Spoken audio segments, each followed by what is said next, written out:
Hello everyone, तो welcome back in our formula revision series. तो ये फार्मूला रिवीजन का सीरीज चल रहा है। तो हम ऑलरेडी 3 क्लासेस ले चुके हैं, ठीक है। तो ये फार्मूला जितने भी मैथ्स में इंपॉर्टेंट चैप्टर्स हैं ना, उसका मैं फार्मूला का रिवीजन करवा रहा हूँ ताकि आप लोगों के लिए एग्जाम में काफ़ी हेल्पफुल रहे। और जितने भी एग्जाम्स होते हैं ना, उसमें फार्मूला बेस्ड बहुत सारे क्वेश्चंस आते हैं। तो अगर फार्मूला भी आपको पता रहेगा तो बहुत सारे क्वेश्चंस आप इजीली बना लोगे, ठीक है। तो ये बहुत इंपॉर्टेंट सीरीज है। अगर आप एसएससी, बैंक, रेलवे ये सब एग्जाम का प्रिपरेशन कर रहे हो, जनरल कंपटीशन का, तो ये फार्मूला रिवीजन सीरीज बहुत इंपॉर्टेंट है। पहले 3 क्लासेस मैंने करा चुका हूँ, उनको आप देख लो, फिर आपको उसके बाद आप ये देख सकते हो, ठीक है। तो आज मैं करवाने वाला हूँ मेंसुरेशन में हम 2D करने वाले हैं, मतलब एरिया, ठीक है, क्षेत्रफल वाला। तो चलिए स्टार्ट करते हैं। सबसे पहले तो ये मेरा नोट्स कॉपी है। अगर आपको ये डाउनलोड करना तो आप मेरे टेलीग्राम चैनल से डाउनलोड कर सकते हो, जिसका नाम 1000 अचीवर्स है, ठीक है। वहाँ से डाउनलोड कर लेना और देखते देखते साथ साथ में आप अपना रिवीजन कर सकते हो। प्रिंट आउट करवा लेना और उसके बाद जैसे मैं बता रहा हूँ समझ लेना, उसके बाद बीच बीच में रिविज़न करते रहना, बहुत अच्छा हो जाएगा आपका, ठीक है। तो चलिए आज करते हैं मेंसुरेशन में हम निकालेंगे आज एरिया। जैसे कि एरिया और जो पेरीमीटर्स होता है वो चीज़ें हम बताएंगे आपको। तो ये रेक्टेंगल है, सबसे पहले रेक्टेंगल देखते हैं। तो रेक्टेंगल ABCD है, तो इसका जो एरिया क्या होता है सभी को पता है। अगर इसका लेंथ L है और ब्रेड्थ B है तो एरिया हो जाता है लेंथ इंटू ब्रेड्थ, लंबाई इंटू चौड़ाई होता है, ठीक है। और अगर स्क्वायर रहता है तो A इंटू ए स्क्वायर हो जाता है, लेंथ और ब्रेथ सेम होता है स्क्वायर में। और पेरीमीटर क्या होता है? पेरीमीटर मतलब परिधि होता है, ठीक है, परिमाप। तो इसका होगा length plus breadth plus L plus B, तो 2L प्लस B हो जाएगा। और इसका जो डायगोनल्स होता है AC और BD, वो क्या हो जाएगा? यहाँ पे देखो राइट एंगल ट्रायंगल बन जाएगा, तो राइट एंगल ट्रायंगल बन जाएगा तो BD स्क्वायर इक्वल टू क्या हो जाएगा? L square plus B square. तो BD इक्वल टू AC और BD बराबर होगा, जो कि L square plus B square का रूट अंडर होगा, ठीक है। ये समझ रहे होगा आई थिंक। अब क्वेश्चंस बहुत सारे आते हैं ऐसे कि एक रेक्टेंगुलर क्या है, फील्ड है, खेत है, और उसके चारों तरफ एक रोड बना हुआ है, तो उसका एरिया निकालें। तो कैसे निकालेंगे? इसका एरिया निकालने के लिए आराम से बाहर वाला जो रेक्टेंगल है उसका एरिया निकाल लो और अंदर वाला का निकाल दो और माइनस कर दो। उसके लिए एक डायरेक्ट फार्मूला है भी है कि अगर मान लो एक खेत है, ये फील्ड है, और इसके बाहर एक W विड्थ का अगर एक रोड बनता है तो उसका एरिया क्या होगा? Area of path equal to 2W L plus B plus 2W, ठीक है। इसको आप याद रख सकते हो। अगर याद ना रहे तो आप क्या करना कि बाहर वाले का एरिया निकाल के और अंदर वाले का एरिया निकाल करके माइनस कर देना, ठीक है। बाहर वाले का लेंथ और ब्रेड्थ निकल ही जाएगा, ठीक है। पाथ इनसाइड रेक्टेंगल, मान लो एक खेत है और उसके अंदर में एक पाथ बनाया गया। मान लो ये खेत ये वाला था, एक फील्ड ये था, और उसके अंदर में W विड्थ का अंदर की तरफ बनाया गया। तो उसका एरिया निकालने के लिए फील्ड का एरिया निकाल लेना और अंदर का जो बचा उसका एरिया निकाल लेना और घटा देना।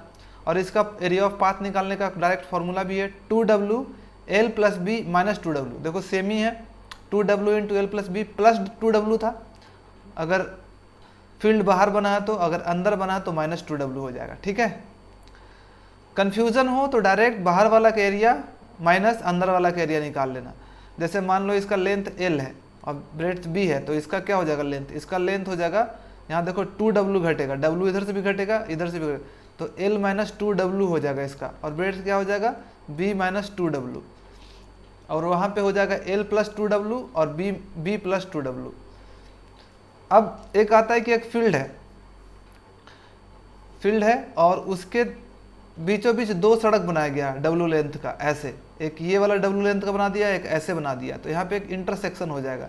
तो इसका एरिया निकालने के लिए हम लोग क्या कर सकते हैं? पूरा का एरिया निकाल दो और इसका एरिया और इसका एरिया को माइनस कर दो, ठीक है। इसमें से लेकिन एक एरिया को आपको जोड़ना पड़ेगा क्योंकि ये 2 बार घट जाएगा, इसलिए एक बार जोड़ना पड़ेगा, ठीक है।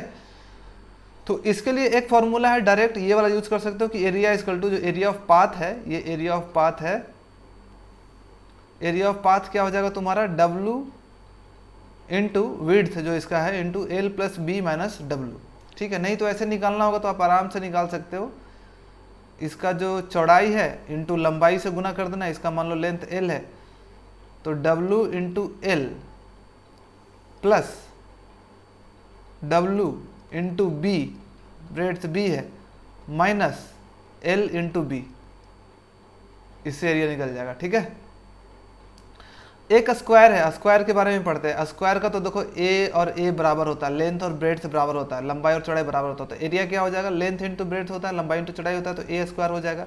पेरीमीटर क्या होगा, इसका मतलब परिमाप जो होता है बाहरी, तो 4a हो जाएगा, a plus A plus A plus A, चारों का लेंथ का सम होता है पेरीमीटर। ठीक है, तो 4a हो जाएगा। और डायगोनल का क्या हो जाएगा, डायगोनल √2a होता है, ये 45 डिग्री बनता है, ये भी 45 डिग्री बनता है, ये 90 डिग्री, तो ये √2a हो जाता है। पता है राइट एंगल ट्रायंगल में हमेशा ए स्क्वायर प्लस ये वाला का स्क्वायर हो जाता है ए स्क्वायर प्लस ए स्क्वायर का रूट अंडर, तो 2a स्क्वायर का √2a हो जाएगा। ठीक है, अब रोम्बस होता है, रोम्बस होता है जिसका सभी लेंथ बराबर होता है। ठीक है, और इसका जो डायगोनल्स होता है आपस में 90 डिग्री पे कट करता है। समझो तो एक बर्फी की तरह होता है, जो बर्फी होता है ना उस टाइप में होता है, सारे लेंथ बराबर लेकिन डायगोनल्स जो होता है वो 90 डिग्री पे कटता है। तो इसका एरिया निकालने के लिए क्या करते हैं, हाफ डायगोनल्स का जो मल्टीप्लिकेशन होता है half d1 into d2, rhombus का निकालने के लिए half d1 into d2, diagonals का लेंथ d1 है d2 है, तो हाफ d1 इंटू d2। एक प्रॉपर्टी भी होता है इसका कि जो स्क्वायर ऑफ सम होता है ना, सामने वाले भुजा का जो सम होता है ना, इन ए बी स्क्वायर, ये वाला A B square plus D C square is equal to A D square plus B C square होता है। एक ये तुम्हारा रोम्बस का एक प्रॉपर्टी होता है, इसको याद रखना। और क्या होता है, sum of square of side equal to sum of square of diagonals. और एक होता है कि sum of square of diagonals होता है ना इज इक्वल टू होता है sum of square of side, यानी कि ए डी का square plus D C square plus B C square plus A B square equal to d1 square plus d2 square. ठीक है, ये भी होता है sum of square of side equal to sum of square of diagonals. और एक चीज होता है कि जो इसमें एरिया होता है ना चारों का, ये वाला एरिया, ये वाला एरिया, ये वाला एरिया, ये वाला एरिया बराबर होता है। Area of A O B, मान लो यहाँ पे ओ है, यहाँ पे ओ है, तो area of A O B equal to B O C बराबर C O D equal to A O D. तो ये जो रोम्बस का होता है ना चारों का एरिया, ये वाला का एरिया, ये वाला का एरिया, अगर इसमें 20 सेंटीमीटर स्क्वायर होगा तो ये भी 20 सेंटीमीटर स्क्वायर होगा। तो ये वाला प्रॉपर्टी कहीं ना कहीं यूज हो जाता है निकालने के लिए एरिया, यानी कि इच का एरिया क्या होगा, जो रोम्बस का जो एरिया है उसका 1/4 होगा, 1/4 होगा। ठीक है, अब पैरेललोग्राम में चलते हैं। पैरेललोग्राम क्या होता है, जिसका दो साइड्स पैरेलल होता है। ठीक है, दो साइड्स पैरेलल होता है और दो मतलब आमने सामने वाली भुजा बराबर होता है, ये होता है। ठीक है, ये पैरेललोग्राम होता है, आमने सामने वाली भुजा पैरेलल होता है। देखो ये वाला भुजा और ये दोनों पैरेलल है, और ये दोनों बराबर है। ये थीटा एंगल तो ये भी थीटा एंगल होगा, ये अगर θ1 है तो ये भी θ1, ये दोनों आमने सामने की एंगल्स भी बराबर होते हैं। मान लो इसका लेंथ l है और ब्रेड्थ जो है, चौड़ाई जो है b है, और हाइट इसका h है। हाइट क्या होता है, पैरेलल लेंथ के बीच का डिस्टेंस होता है, मिनिमम डिस्टेंस h। तो इसका एरिया निकालने के लिए क्या करते हैं, पेरीमीटर पहले निकालते हैं। पेरीमीटर मतलब सभी का सम, तो l plus B plus L plus B, 2l plus B हो जाएगा, ये तो कोई दिक्कत नहीं है। और एरिया क्या होगा, लेंथ इनटू हाइट, कोई भी लेंथ ले लो एक, उसका सामने वाला भुजा का हाइट। ठीक है, length into height, l into height. Height निकालना पड़ेगा तुम्हें। हाइट निकालने के लिए कैसे यूज कर सकते हो, देखो ये वाला ट्रेंगल यूज कर सकते हो, ये एक राइट एंगल ट्रेंगल बनेगा यहाँ से। तो इसको निकालने के लिए अगर ये वाला पता है, अगर ये थीटा पता है, ये अगर b है तो ये होगा b साइन थीटा। ठीक है, तो area equal to length into edge के जगह पे हम लोग b साइन थीटा कर सकते हैं। ठीक है, इसके लिए लेकिन ये वाला एंगल पता होना चाहिए। इसी तरह से इधर से भी निकाल सकते थे, अगर हमें ये पता होता ना, हाइट निकालना ना, इसको पैरेलल मान लो और इससे इसका अगर हाइट पता होगा, बेस इसको मानते हैं, अगर हम b इंटू हाइट निकाल लेते तब भी हमें हमारा एरिया निकल जाता। इसको निकालने के लिए हमें ये वाला इसका यूज करना पड़ता है, l साइन थीटा का यूज करना पड़ता है। ठीक है, अब ट्रेपेजियम, ट्रेपेजियम जो होता है वो इस टाइप का शेप होता है, दो साइड पैरेलल होता है और बाकी दो साइड्स होता है वो पैरेलल नहीं होता है, एक दूसरे से अपोजिट होता है। ठीक है, अपोजिट नहीं, मैं बोलूँगा कि अलग अलग होता है, दो पैरेलल नहीं, सिर्फ दो साइड्स इसका पैरेलल होता है। ये होता है ट्रेपीजियम इस टाइप का। इससे बहुत सारे क्वेश्चन पूछते हैं, ट्रेपीजियम बहुत इंपॉर्टेंट है, इससे बहुत ज़्यादा क्वेश्चन पूछते हैं। तो इसका एरिया आपको पता होना चाहिए। सबसे पहले तो ए बी और डी सी पैरेलल होता है, और इसका मान लो लेंथ ए दिया हुआ है, इसका बी दिया हुआ है, तो एरिया होता है half into sum of parallel side A plus B into height. Height क्या होता है? जो मिनिमम डिस्टेंस होता है पैरेलल लाइंस के बीच में, जो समानांतर रेखा होता है उनके बीच का जो पैरेलल लाइंस होता है उसका बीच का जो डिस्टेंस होता है एच, इसका हम लेते हैं हाइट। ठीक है, तो एरिया निकालना है तो half sum of side, sum of parallel side into height. ठीक है, अब आगे चलते हैं। एक क्वाड्रिलेटरल, कोई भी क्वाड्रिलेटरल है उसका अगर हमें एरिया निकालना है तो मान लो एक डायगोनल हम खींचते हैं। डायगोनल्स क्या होता है? डायगोनल्स होता है दो कोई अपोजिट पॉइंट्स के बीच का लाइंस होता है, डायगोनल्स होता है। अब उस पर हम परपेंडिकुलर निकालते हैं, पहला वर्टेक्स है P1 और इसका परपेंडिकुलर P2 निकालते हैं। ये परपेंडिकुलर है, 90 डिग्री बना रहा है। तो इसका जो एरिया होगा ना, इस वाले ट्रायंगल का एरिया प्लस इस वाले ट्रायंगल का एरिया होगा। इस वाले ट्रायंगल का क्या होगा? ये BD का length, BD half BD into P1, और उस वाला क्या होगा? Half BD into P2। अगर टोटल एरिया निकाल दिया जाए तो क्या हो जाएगा? Half BD P1 plus P2। ये भी याद रखना, यानी कि हाफ जो एक डायगोनल है उसका और उससे जो अदर वर्टेक्स से जो परपेंडिकुलर पड़ता है P1 प्लस P2 उसका सम, इससे भी तुम्हारा एरिया निकल जाएगा। ठीक है, अब सर्कल पे चलते हैं। देखो, जो ये हम लोग मेंसुरेशन पढ़ रहे हैं, ऐसे तो ट्रायंगल जब हम सर्कल पढ़ रहे थे इससे पहले तो एरिया निकाले थे, लेकिन फिर भी यहाँ पे एक बार रिवाइज कर लेते हैं। तो सर्कल होता है वृत्त, उसका अगर रेडियस r है तो एरिया क्या होता है? पाई r स्क्वायर एरिया हो जाता है। सरकमफ्रेंस क्या होता है? सरकमफ्रेंस मतलब इसका लेंथ, इसका सर्कल का परिधि, ये होता है 2 पाई r। अगर दो कंसेंट्रिक सर्कल है, सेम उसका केंद्रक है और एक बड़ा है एक छोटा है, एक रिंग बनाता है मान लो, तो इस रिंग का एरिया क्या होगा? बड़ा वाला का एरिया माइनस छोटा वाला का एरिया, तो इसका एरिया निकल जाएगा। तो एरिया इक्वल टू पाई बड़ा वाला का r square, pi r square minus r square, pi बड़ा वाला का एरिया माइनस छोटा वाला का एरिया, पाई कॉमन ले लेंगे तो r square minus r square, उसी से निकला है। ठीक है, एक सेक्टर का अगर एरिया निकालना है तो थीटा एंगल पे बना रहा है, तो टोटल 360 बनता है। तो 360 के लिए कितना होता है एरिया? पाई r स्क्वायर होता है। तो थीटा के लिए क्या होगा? पाई r square by 360 into theta. ठीक है, तो यही लिखा हुआ। अगर लेंथ भी निकालना है तो क्या होगा? टोटल लेंथ 360 के लिए कितना होता है? 2 पाई r होता है। तो थीटा के लिए 2 पाई r बाई 360 इंटू थीटा। उसी तरह से area pi r square by 360 into theta. इसको LR बाई 2 भी लिख सकते हैं। इसी को अगर यूज कर देंगे, इसका वैल्यू पुट कर देंगे यहाँ पर 2 पाई r बाई 360 इन थीटा, तो LR बाई 2 हो जाएगा। ठीक है, अब ट्रायंगल भी पढ़ते समय हमने एरिया निकाला था। अगर स्केलेंट ट्रायंगल है, मतलब जिसकी भुजाएं आपस में बराबर ना हो, A हो, इसका लेंथ B हो, इसका लेंथ C हो, तो इसका जो एरिया होता है पहले एस निकालते हैं। S equal to A plus B plus C by 2, और उसके बाद एरिया क्या हो जाता है? Root under S minus A, S minus B और एस माइनस सी। ठीक है, ये वाला। आइसोसेलेस ट्रायंगल हो तो आइसोसेलेस मतलब दो भुजाएं बराबर हो, जैसे कि ये और ये भुजा बराबर है, तो ये एंगल, ये दोनों एंगल भी बराबर होता है। ठीक है, तो पेरीमीटर क्या हो जाएगा? पेरीमीटर तो पेरीमीटर का मतलब परिमाप जो होता है इसका, तो A plus B, 2a plus B हो जाएगा। और हाइट हम निकाल लेंगे। हाइट निकालने के लिए क्या? ये वाला राइट एंगल ट्रायंगल यूज करेंगे, तो ये b/2 हो जाएगा। तो हाइट कैसे निकलेगा? h इक्वल टू हाइपोटेनियस का a स्क्वायर माइनस b/2 का होल स्क्वायर। इसको करोगे तो इतना आएगा।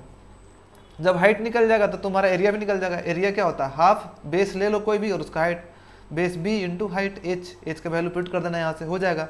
ठीक है, उसी तरह से इक्विलैटरल ट्रायंगल है, सर्दी हो गई सॉरी। इक्विलैटरल ट्रायंगल का याद रखना कि जो h होता है, मान इसका साइड a है, तीनों भुजा बराबर होती है। इक्विलैटरल मतलब समानांतर त्रिभुज, तीनों भुजा बराबर होती है, तीनों साइड्स बराबर होते हैं, तो h हो जाता है √3a/2। ठीक है, याद रखना h इक्वल टू √3a/2, ये एकदम याद रहना चाहिए तुम्हें।